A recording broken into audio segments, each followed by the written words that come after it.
فرزند زہرا یہ حالات برے ہیں۔ کاشانۂ بصیرت ویب سائٹ، واٹس ایپ اور یوٹیوب چینل پر مشتمل ایک ایسا مکمل پلیٹ فارم جس پر محروم بصارت کے لیے بالخصوص اور تمام افراد کے لیے بالعموم سینکڑوں کی تعداد میں مستند اسلامی کتب دستیاب ہیں۔ لہذا گزارش ہے کہ آپ اپنی ذمہ داری نبھاتے ہوئے کاشانۂ بصیرت کی ویب سائٹ کو وزٹ، واٹس ایپ چینل کو فالو اور یوٹیوب چینل کو سبسکرائب کرنے کے ساتھ ساتھ بیل آئیکن کو پریس کیجئے تاکہ آپ علم کے حصول کے ساتھ ساتھ مذہب اہل بیت کی اشاعت میں بھی اہم کردار ادا کرتے رہیں۔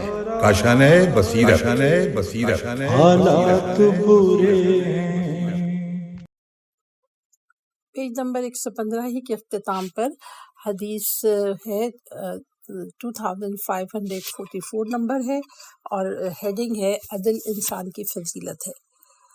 عدل انسان کی فضیلت ہے۔ حضرت علی علیہ السلام غرر الحکم امیر المومنین علیہ السلام سے دریافت کیا گیا کہ عدل بہتر ہے یا سخاوت؟ فرمایا عدل تمام امور کو ان کے موقع محل پر رکھتا ہے اور سخاوت ان کو ان کی حدوں سے باہر کر دیتی ہے۔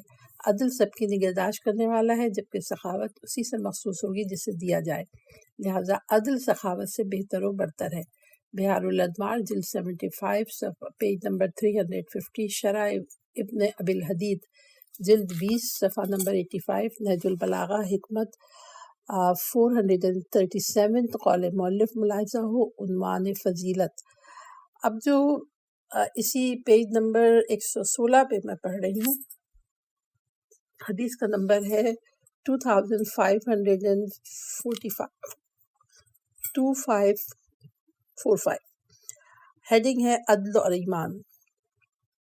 قرآن مجید کی سورۃ الانعام کی آیت نمبر 82 ہے۔ بسم اللہ الرحمن الرحیم، الذین آمنوا ولم یلبسوا ایمانہم بظلم اولئک لہم الامن وہم مہتدون۔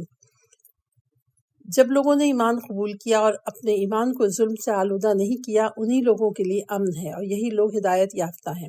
حدیث شریف، عدل ایمان کی زینت ہے۔ حضرت علی علیہ السلام غرر الحکم، عدل ایمان کی بنیاد تمام نیکیوں کا مجموعہ اور ایمان کا بلند ترین درجہ ہے۔ حضرت علی علیہ السلام غرر الحکم پیج نمبر 117 ہے۔ قول مؤلف ملاحظہ ہو، ظلم باب ایمان اور ظلم، قول مؤلف ملاحظہ ہو، یہ بریکٹ میں لکھا ہوا ہے اور انورٹڈ کاما میں لکھا ہے ظلم، اور پھر باب ایمان اور ظلم۔ حدیث نمبر ہے 2546 عدل زندگی ہے، یہ ہیڈنگ ہے۔ عدل زندگی ہے۔ حضرت علی علیہ السلام، عدل احکام خداوندی کی زندگی ہے۔ حضرت علی علیہ السلام غرر الحکم، اللہ تعالیٰ کے اس قول کہ جان لو کہ خداوند عالم زمین کو اس کے مرنے کے بعد زندہ کرتا ہے کے بارے میں فرمایا، اے بارش کے قطروں کے ذریعے کہ اسے بارش کے قطروں کے ذریعے نہیں زندہ نہیں کرتا بلکہ کچھ لوگوں کو بھیجتا ہے جو عدل کو زندہ کرتے ہیں۔ اسی طرح زمین عدل کے زندہ ہونے کی وجہ سے زندہ ہوتی ہے، چنانچہ عدل کا قیام 40 دن کی بارش سے زیادہ مفید ہے۔ حضرت امام موسی کاظم علیہ السلام نور الثقلین جلد 4 پیج نمبر 173۔ حضرت امام حسن عسکری علیہ السلام کی پھوپھی جناب حکیمہ بنت محمد بن علی بن موسیٰ علیہ السلام فرماتی ہیں کہ میں امام حسن عسکری کے پاس موجود تھی کہ انہوں نے مجھ سے فرمایا، پھوپھی آج ہمارے پاس شب باشی کیجیے گا، کیونکہ آج اس بچے کی ولادت ہوگی جو اللہ کے نزدیک قابل عزت ہوگا اور جس کے ذریعے اللہ تعالیٰ مردہ زمین کو زندہ فرمائے گا۔ نور الثقلین جلد 4 صفحہ نمبر 173۔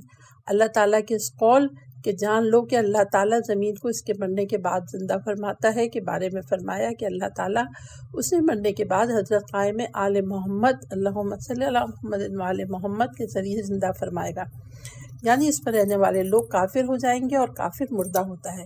حضرت امام محمد باقر علیہ السلام نور الثقلین جلد 5 پیج نمبر 242۔ اس کے بعد بریکٹ میں لکھا ہے ایزن، عدل ظلم کے بعد کار فرما ہوتا ہے۔ امام جعفر صادق علیہ السلام فروع کافی جلد 8 پیج نمبر 267 قول مؤلف ملاحظہ ہو، بریکٹ میں لکھا ہے قول مؤلف، پھر اس کے بعد کولن کے بعد لکھا ہے ملاحظہ ہو، پھر انورٹڈ کاما میں لکھا ہے موت باب، پھر اس کے بعد انورٹڈ کاما میں لکھا ہے زندہ مردے اور باب مردہ زندے۔ حدیث نمبر ہے 2546، عدل ڈیش اور ڈیش انصاف، یعنی عدل اور انصاف۔ قرآن مجید کی آیت لکھی ہوئی ہے، سورہ نحل کی آیت نمبر 90 ہے، بسم اللہ الرحمن الرحیم، ان اللہ یامر بالعدل والاحسان، پیج نمبر 119 ہے، یقیناً اللہ تعالیٰ عدل اور لوگوں کے ساتھ نیکی کرنے کا حکم دیتا ہے۔ حدیث شریف ہے کہ اللہ تعالیٰ کے اس فرمان کے بارے میں فرمایا عدل انصاف ہے اور احسان مہربانی اور لطف و کرم ہے۔ حضرت علی علیہ السلام شرح ابن ابی الحدید جلد نمبر 19 پیج نمبر 58، نہج البلاغہ حکمت 231، پھر بریکٹ میں لکھا ایزن مذکورہ آیت کے بارے میں فرمایا عدل انصاف ہی کو کہتے ہیں۔ یہ انورٹڈ کاما میں لکھا ہے کہ مذکورہ کہ عدل انصاف ہی کو کہتے ہیں۔ حضرت علی علیہ السلام بہار الانوار جلد 74 پیج نمبر 414،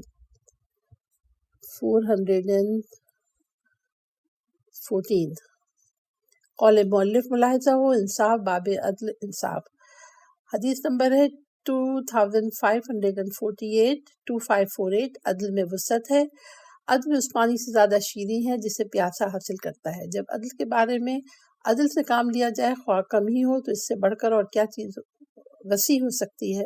امام جعفر صادق علیہ السلام بہار الانوار جلد 75 صفحہ نمبر 37 اور صفحہ نمبر 352، ایک دانشور دوسرے دانشور کی 700 فرسخ تک 7 کلمات کے بارے میں ہمراہی کرتا رہتا ہے۔ یہ میں پیج نمبر 120 پڑھ رہی ہوں۔ ان کلمات میں یہ بھی تھا کہ اس نے سوال کیا کہ زمین سے وسیع تر چیز کون سی ہے؟ اس نے کہا عدل زمین سے زیادہ وسعت رکھتا ہے۔ بقول حضرت امام جعفر صادق علیہ السلام بہار الانوار جلد 75 پیج نمبر 344، جلد 78 پیج نمبر 447۔ اس میں یہ روایت موجود ہے کہ حضرت علی علیہ السلام نے جب حضرت عثمان کی عطا کردہ جہانگیریں پلٹا دی تو فرمایا خدا کی قسم اگر مجھے ایسا مال بھی کہیں نظر آتا جو عورتوں کے مہر اور کنیزوں کی خریداری پر صرف کیا جا چکا ہوتا تو اسے بھی میں واپس پلٹا دیتا، چونکہ عدل کے تقاضوں کو پورا کرنے میں وسعت ہے، اور جس عدل کی صورت میں تنگی محسوس ہو اسے ظلم کی صورت میں اور زیادہ تنگی محسوس ہوگی۔ بہار الانوار جلد 41 پیج نمبر 116، جلد نمبر 100 صفحہ نمبر 59، نہج البلاغہ خطبہ نمبر 15۔ عدل کس قدر وسیع ہے، جب لوگوں پر عدل کو جاری کیا جائے تو ہر لحاظ سے بے نیاز ہو جائیں۔ امام محمد باقر علیہ السلام مستدرک الوسائل جلد نمبر 2 پیج نمبر 267، امام جعفر صادق علیہ السلام وسائل الشیعہ جلد نمبر 1 صفحہ نمبر 116۔ اس کتاب میں ہے جب لوگوں کے درمیان عدل رائج ہو جائے۔ اب میں پڑھ رہی ہوں پیج نمبر 121 عدل، اور اس کی حدیث نمبر ہے 2549 قیام عدل۔ فضائل 4 طرح کے ہیں۔ نمبر 1 حکمت جس کی بنیاد فکر و نظر پر قائم ہو، نمبر 2 پاک دامنی جس کی بنیاد خواہشات پر قائم ہو، نمبر 3 قوت جس کی بنیاد غضب پر قائم ہو، اور 4 عدل جس کی بنیاد قواعد نفسانی کے اعتدال پر قائم ہو۔ حضرت علی علیہ السلام بہار الانوار جلد 78 پیج نمبر 81۔ حدیث کا نمبر ہے 2550۔ عدل کے 4 شعبے ہیں۔ نمبر 1 تہ تک پہنچنے والی فکر، نمبر 2 علم کی گہرائی، نمبر 3 حکمت کی خوبی، اور نمبر 4 بردباری کا چمن۔ پس جس نے غور و فکر کیا وہ تمام علوم کی تفسیر سے آشنا ہوا، جو علم سے آشنا ہوا وہ حکمت کے عجائب و غرائب میں چلا، اور جو حکمت کو جانتا ہے وہ لوگوں میں رہ کر کسی معاملے میں کوتاہی نہیں کرتا ہے۔ حضرت علی علیہ السلام بہار الانوار جلد نمبر 2 پیج نمبر 90۔ اب اس کے نیچے ایک حاشیہ لکھا ہوا ہے۔ حاشیے میں لکھا ہے کہ نمبر 1 نہج البلاغہ جلد 2 صفحہ نمبر 150، اصول کافی جلد 2 پیج نمبر 49، تحفۃ العقول صفحہ نمبر 158 اور امالی شیخ توسی جلد نمبر 1 صفحہ نمبر 39 میں یوں لکھا ہے، اس نے اپنے معاملات میں کمی نہیں کی اور لوگوں میں نیک نام رہ کر زندگی بسر کی۔ صفحہ نمبر 122 ہے، عدل کے 4 شعبے ہیں۔ نمبر 1 تہ تک پہنچنے والی فکر، نمبر 2 علم کی خوبی، نمبر 3 فیصلے کے سرچشمے سے سیرابی اور نمبر 4 بردباری کا چمن۔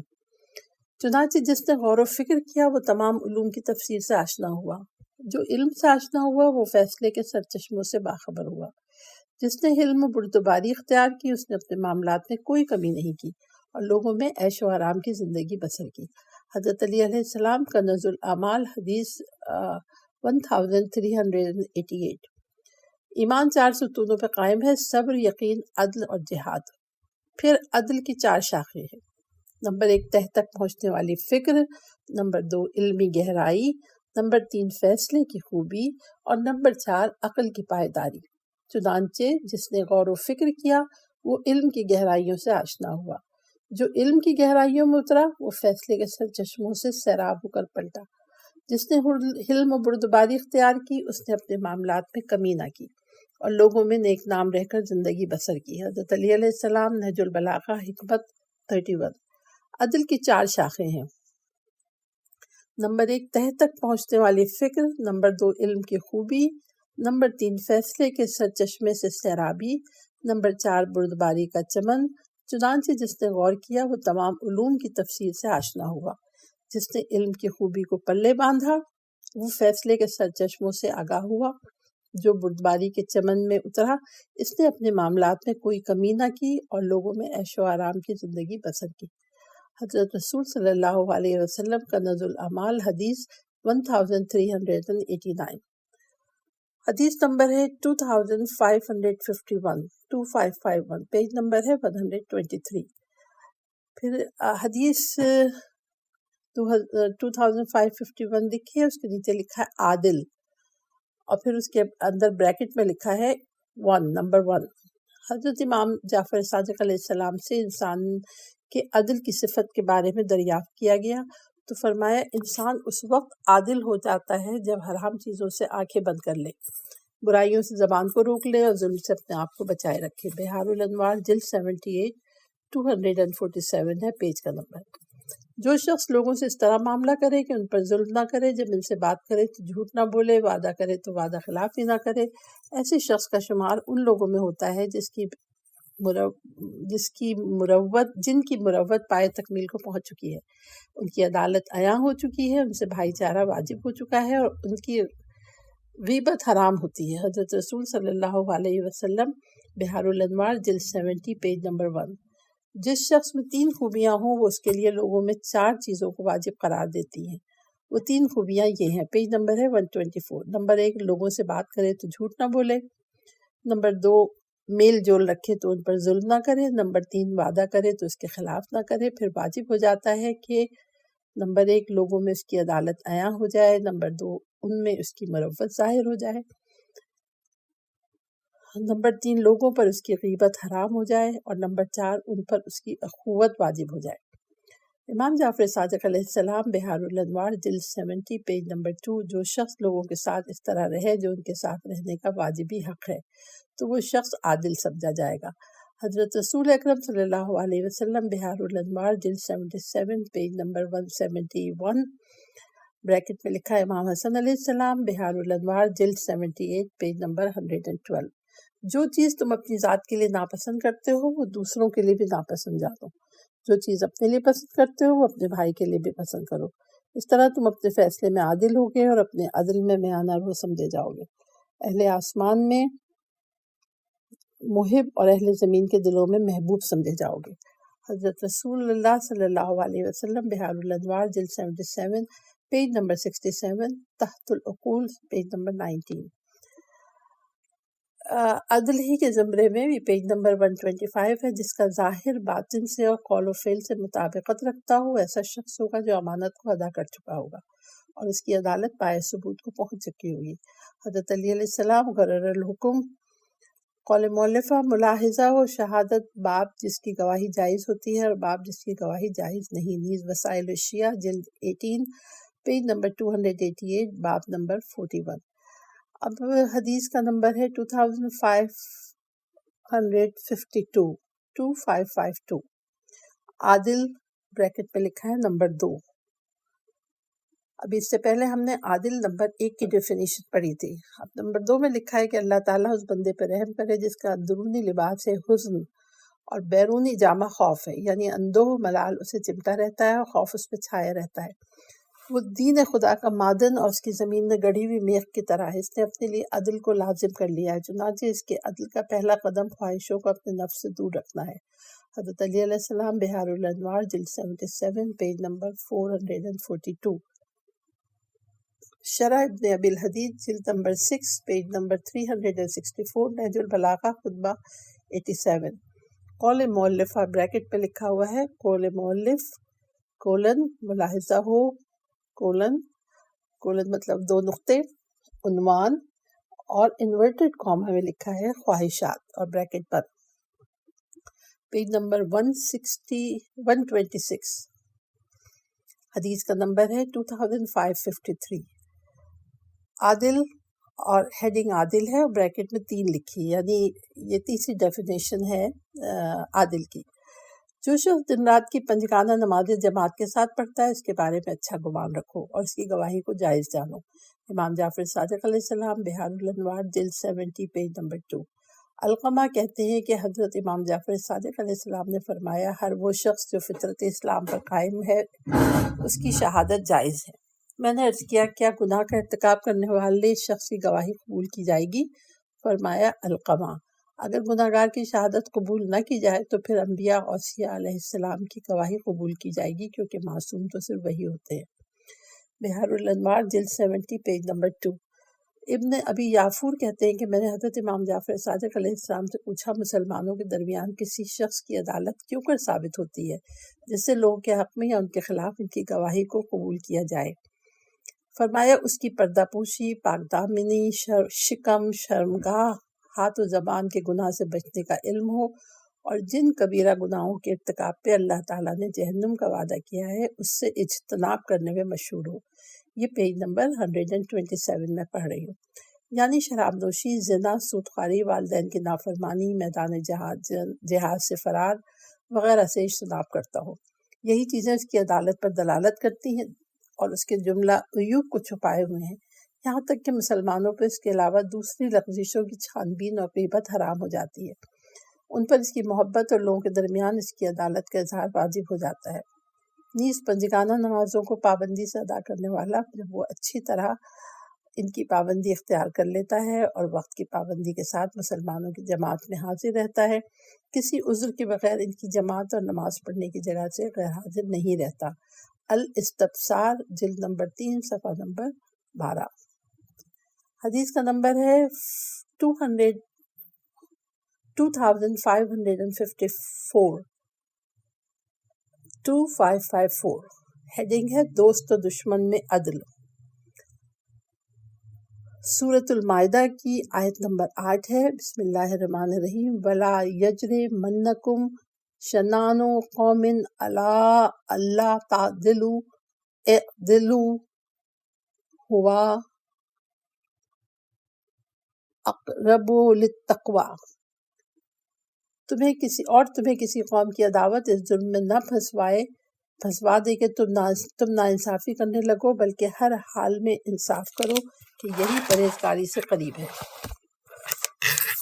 اور یہ ہے پیج نمبر 128، اور اس کو تفصیل لکھی ہوئی ہے حدیث شریف میں کہ حضرت امیر المومنین علیہ السلام کے اپنے فرزند امام حسن علیہ السلام کو وصیتوں سے اقتباس میں آپ نے فرمایا کہ میں تمہیں توانگری و ناداری میں اللہ کے تقوی اور دوست و دشمن ساتھ عدالت کرنے کی وصیت کرتا ہوں۔ بحار الانوار جلد 77 پیج نمبر 236۔ امیر المومنین علیہ السلام کی اپنے صاحبزادہ امام حسن علیہ السلام کو وصیتوں سے اقتباس فرزند عزیز انورٹڈ کاما میں لکھا ہے کہ فرزند عزیز، میں تمہیں وقت پر نماز کی ادائیگی اور رضامندی اور غصے کی حالت میں عدل سے کام لینے کی وصیت کرتا ہوں۔ بہار الانوار جلد 42 صفحہ نمبر 203۔ حدیث کا نمبر ہے 2555 2555۔ سب سے بڑا عادل، سب سے بڑا عادل وہ ہے جو لوگوں کے لیے بھی اس چیز پہ راضی ہو جس پر اپنی ذات کے لیے راضی ہوتا ہے، نیز لوگوں کے لیے بھی اسی چیز کو ناپسند کرے جسے اپنی ذات کے لیے ناپسند کرتا ہے۔ حضرت رسول اکرم صلی اللہ علیہ وسلم، بہار الانوار جلد 75 پیج نمبر 25، جلد 77 پیج نمبر 112۔ اب پیج نمبر 129 ہے اسی عدل کے ہیڈنگ میں کہ عادل ترین انسان وہ ہے جو طاقت رکھتے ہوئے انصاف سے کام لے۔ حضرت علی علیہ السلام غرر الحکم، عادل ترین انسان وہ ہے جو اپنے اوپر ظلم کرنے والے کے ساتھ بھی انصاف کرے، اور ظالم ترین انسان وہ ہے جو اپنے ساتھ انصاف کرنے والے پر بھی ظلم کرے۔ حضرت علی علیہ السلام غرر الحکم، تمام مخلوق میں عادل ترین وہ ہے جو مخلوق کے ساتھ حق کے مطابق فیصلہ کرے۔ حضرت علی علیہ السلام غرر الحکم، کسی شخص نے حضرت رسول خدا صلی اللہ علیہ وسلم کی خدمت میں عرض کیا کہ میں اس بات کو دوست رکھتا ہوں کہ تمام لوگوں سے بڑھ کر عادل بنوں۔ حضرت صلی اللہ علیہ وسلم نے فرمایا، لوگوں کے لیے اسی چیز کو پسند کرو جو اپنے لیے پسند کرتے ہو، سب سے بڑھ کر عادل بن جاؤ گے۔ کنز الاعمال حدیث نمبر 44154۔ سیرت کے لحاظ سے بڑھ کر عدالت یہ ہے کہ تم لوگوں کے ساتھ ویسا برتاؤ کرو جیسا تم چاہتے ہو کہ تمہارے ساتھ برتاؤ کیا جائے۔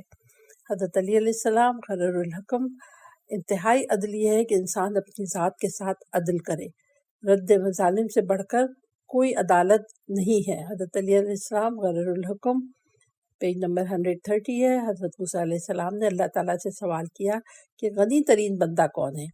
فرمایا، وہی جسے میں نے جو کچھ عطا کیا ہے وہ اس پر قناعت کرتا ہے۔ عرض کیا، اور عادل ترین بندہ؟ فرمایا، جو اپنی ذات کے ساتھ انصاف کرتا ہے۔ تنبیہ الخواطر پیج نمبر 133، بریکٹ میں لکھا ہے قول مؤلف، ملاحظہ ہو توانگری باب غنی ترین انسان، بریکٹ میں لکھا ہے نمبر 2۔ حدیث نمبر ہے 2556 عدل کیسے کیا جائے۔ رعیت کے بارے میں نیک نیتی، کم طمع اور زیادہ پرہیزگاری کے ساتھ عدل کے بارے میں مدد حاصل کرو۔ حضرت علی علیہ السلام غرر الحکم، جب رعیت فرما روا کے حقوق کو پورا کرے اور فرما روا رعیت کے حقوق سے عہدہ برآ ہو تو ان میں حق باوقار دین کی راہیں استوار اور عدل و انصاف کے نشانات برقرار ہو جائیں گے۔ پیغمبر کی سنتیں اپنے راستے پر چل نکلیں گی، زمانہ سدھر جائے گا، بقائے سلطنت کی توقعات پیدا ہو جائے گی، دشمنوں کی حرص و طمع یاس و ناامیدی میں بدل جائیں گی۔ پیج نمبر 131 ہے۔ اور جب رعیت حاکم پر مسلط ہو جائے یا حاکم ان پر ظلم ڈھانے لگے تو اس موقع پر ہر بات میں اختلاف ہوگا اور ظلم کے نشانات ابھر آئیں گے۔ حضرت علی علیہ السلام نہج البلاغہ حکمت پیج نمبر 216۔ حدیث کا نمبر ہے 2557، عدل نہ کرنے والے حکمرانوں کی سزا۔ سب سے پہلے جو شخص جہنم میں جائے گا وہ ایسا حکمران ہوگا جو غلبے کے باوجود عدل و انصاف نہیں کرتا، وہ مالدار ہوگا جو مال کا حق ادا نہیں کرتا، اور وہ فقیر ہوگا جو فخر کرتا ہو۔ حضرت رسول صلی اللہ علیہ وسلم نے فرمایا کہ جہنم میں سب سے پہلے داخل ہونے والا وہ حاکم ہوگا جو عدل و انصاف سے کام نہ لے۔ بہار الانوار جلد 75 پیج نمبر 340 and 345۔ ابو ہریرہ رضی اللہ تعالیٰ عنہ اور حضرت عبداللہ رضی اللہ تعالیٰ عنہ بن عباس سے روایت ہے کہ حضرت رسول خدا صلی اللہ علیہ وسلم نے اپنی وفات سے پہلے ہمیں خطبہ دیا، اور یہی آپ کا مدینے میں آخری خطبہ تھا، جس کے بعد آپ حق تعالیٰ سے جا ملے۔ حضرت علی علیہ السلام نے کھڑے ہو کر عرض کیا، یا رسول اللہ، پیج نمبر 132 ہے، یا رسول اللہ، میرے ماں باپ آپ پر قربان جائیں، ظالم و سرکش حکمران جو اپنی رعیت کی نہ تو اصلاح کرتا ہے نہ ہی ان میں امر الہی کا اجرا کرتا ہے، اس کی سزا کیا ہے؟ حضرت نے فرمایا، جن 4 لوگوں کو بروز قیامت سخت سزا دی جائے گی ان میں سے چوتھا وہی ہوگا جبکہ پہلا ابلیس، دوسرا فرعون، تیسرا بے گناہ انسان کا قاتل اور چوتھا ظالم حکمران۔ حضرت رسول صلی اللہ علیہ وسلم، بہار الانوار جلد 76 پیج نمبر 367۔ جو شخص 10 افراد کا فرما روا بنتا ہے اور ان میں عدل و انصاف سے کام نہیں لیتا، وہ بروز قیامت ایسی حالت میں آئے گا کہ اس کے ہاتھ پاؤں اور سر کلہاڑے کے سوراخ میں ہوں گے، حضرت رسول صلی اللہ علیہ وسلم بحار الانوار جلد 75 پیج نمبر 345. پیج نمبر 133 ہے، فصل نمبر 9 ہے، عداوت اس کی ہیڈنگ ہے. اس کی حدیث نمبر ہے 2558، باہمی عداوت. اور یہ شروع اس طرح ہوتی ہے کہ قرآن مجید کی سورہ بقرہ کی آیت نمبر 36 ہے. بسم اللہ الرحمن الرحیم. وَقُلْنَا اهْبِطُوا بَعْضُكُمْ لِبَعْضٍ عُدُوٌّ. اور ہم نے کہا اے آدم و حوا زمین پر اتر جاؤ، تم میں سے ایک کا ایک دشمن رہے گا. اب اس کی تفصیل حدیث شریف کی یہ ہے کہ حضرت رسول خدا صلی اللہ علیہ وسلم فرماتے ہیں کہ حضرت جبرائیل علیہ السلام نے مجھ سے کسی اور چیز کے بارے میں اس قدر تاکید کے ساتھ بات نہیں کی جس قدر لوگوں کی باہمی عداوت کے بارے میں. امام جعفر صادق علیہ السلام کافی جلد نمبر 2 پیج نمبر 302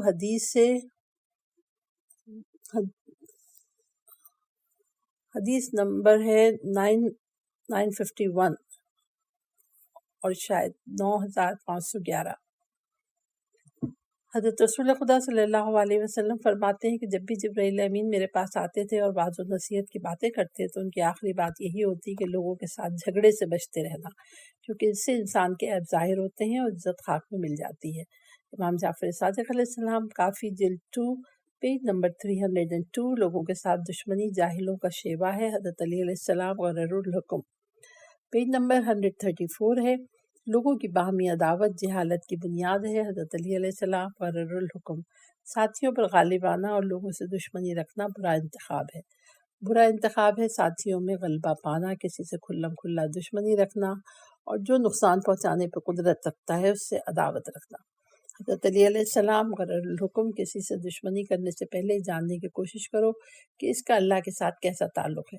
اگر تو وہ نیکوکار ہے تو اللہ تعالیٰ اسے تمہارے حوالے نہیں کرے گا، اور اگر گناہ گار ہے تو تمہارا اس کے متعلق یہی کچھ جان لینا کافی ہے کہ وہ مجرم ہے، لہذا کسی بھی صورت میں اس سے دشمنی نہ رکھو.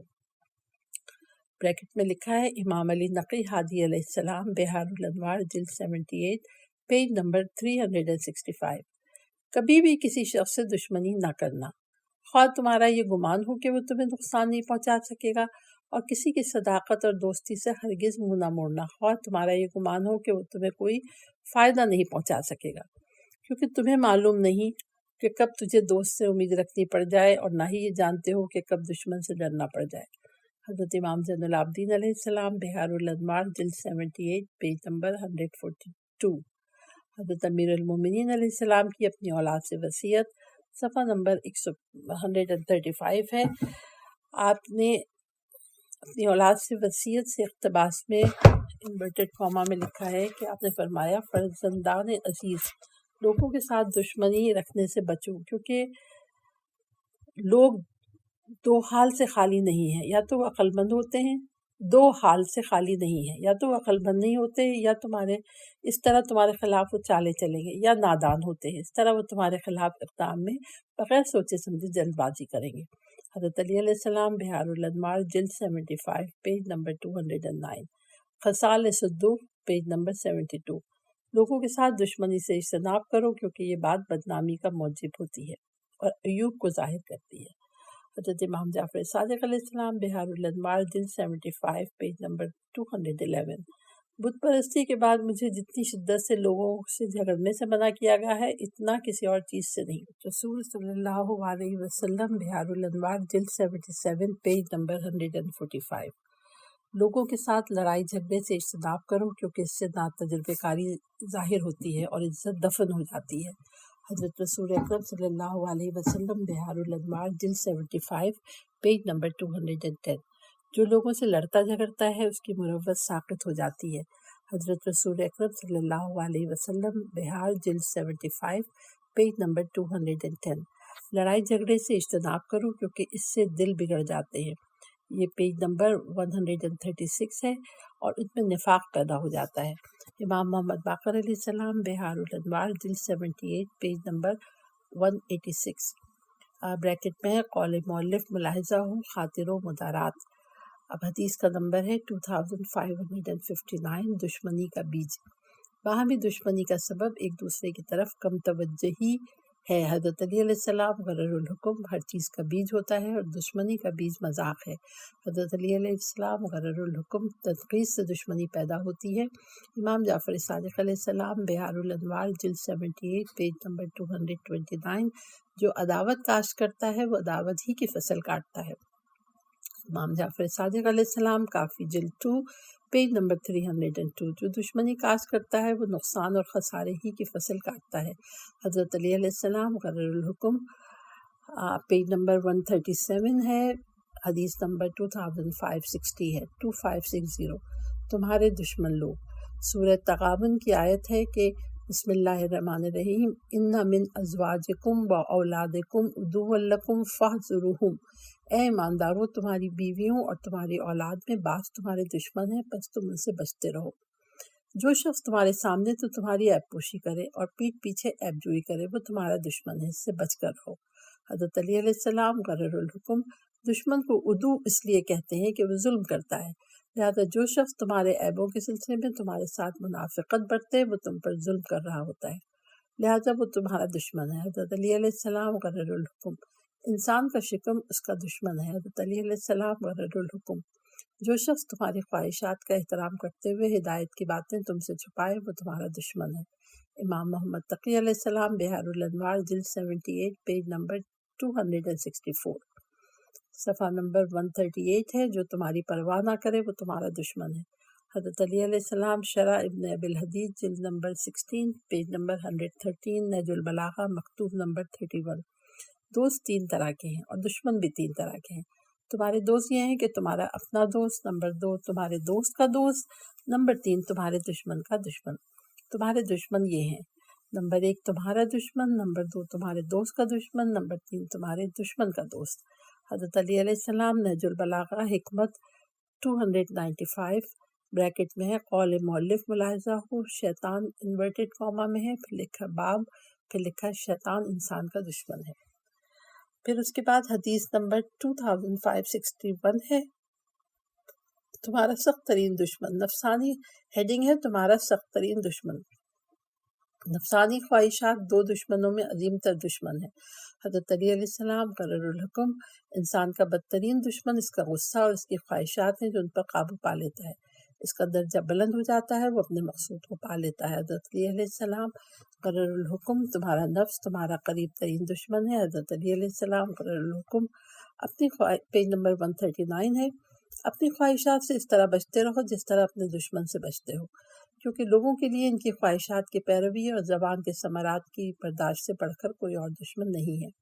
حضرت امام جعفر صادق علیہ السلام کافی جلد 2 پیج نمبر 335، تمہارا بدترین دشمن تمہارا وہ نفس ہے جو تمہارے دونوں پہلوؤں کے درمیان ہے۔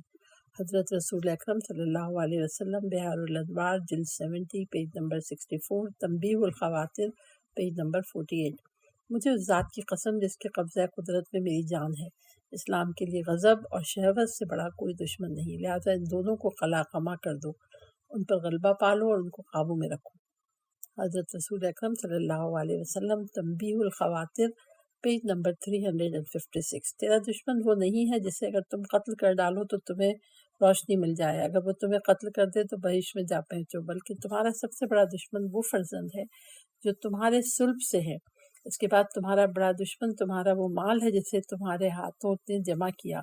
حضرت رسول صلی اللہ علیہ وسلم ترغیب جلد 4 پیج نمبر 182، اسے طبرانی نے روایت کیا ہے، بریکٹ میں لکھا ہے قول مؤلف ملاحظہ ہو، عنوان نفس و عنوان خواہشات، پیج نمبر 140 ہے۔ نیز عقل، باب جو چیزیں عقل کو کمزور کر دیتی ہیں، اور باب عقل کا دشمن۔ حدیث نمبر ہے 2566، کمزور و ہیلہ باز دشمن۔ قرآن مجید کی سورہ نساء کی آیت نمبر 101 ہے، ان الکافرین، بسم اللہ الرحمن الرحیم، ان الکافرین کانوا لکم عدوا مبینا، بے شک کفار تمہارے کھلم کھلا دشمن ہے۔ سورہ منافقون کی آیت نمبر 4 ہے، ہم العدو وفاحذرہم قاتلہم اللہ انا یوفکون، ہم العدو فاحذرہم قاتلہم اللہ انا یوفکون، یہ لوگ تمہارے دشمن ہیں، ان سے بچے رہو، اللہ ان کو مار ڈالے، یہ کہاں بہکے پھرتے ہیں۔ حدیث شریف ہے کہ ہیلے کے اعتبار سے کمزور ترین دشمن تمہارا وہ ہے جو اپنی دشمنی کو ظاہر کر دے۔ امام حسن عسکری علیہ السلام، بہار الانوار، جلد 78، پیج نمبر 379۔ ہیلے کے اعتبار سے تمہارا ناتوان دشمن وہ ہے جو اپنی عداوت کو ظاہر کر دے۔ حضرت علی علیہ السلام مقرر الحکم، جو شخص دشمنی کو ظاہر کر دیتا ہے اس کے ہیلے کمزور ہو جاتے ہیں۔ پیج نمبر 141 ہے یہ۔ بقول حضرت علی علیہ السلام مقرر الحکم، بریکٹ میں لکھا ہے قول مؤلف ملاحظہ ہو، انورٹڈ کاما میں لکھا ہے شیطان، باپ شیطان کا ہیلہ کمزور ہوتا ہے۔ حدیث نمبر ہے 2563۔ سو جانے والے دشمن اس سے غافل ہو کر نہیں سوتا، سو جانے والے کا دشمن اس سے غافل ہو کر نہیں سوتا۔ دشمن سے غافل ہو کر سو جانے والے کے دشمن کو چالیں اور سازشیں بیدار کر دیتی ہیں۔ حضرت علی علیہ السلام مقرر الحکم، جو سو جاتا ہے دشمن اس سے غافل ہو کر سویا نہیں کرتا۔ حضرت علی علیہ السلام، نہج البلاغہ، مکتوب 62۔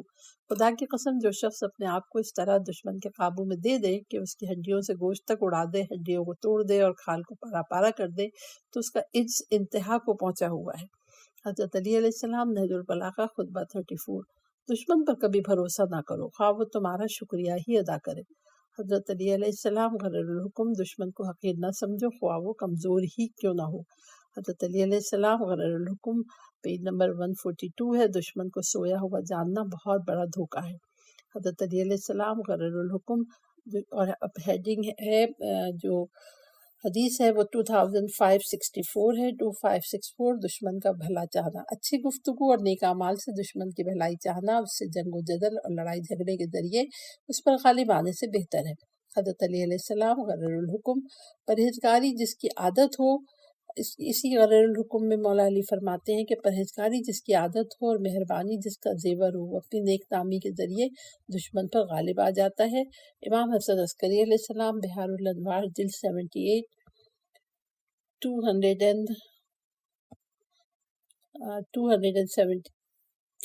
379۔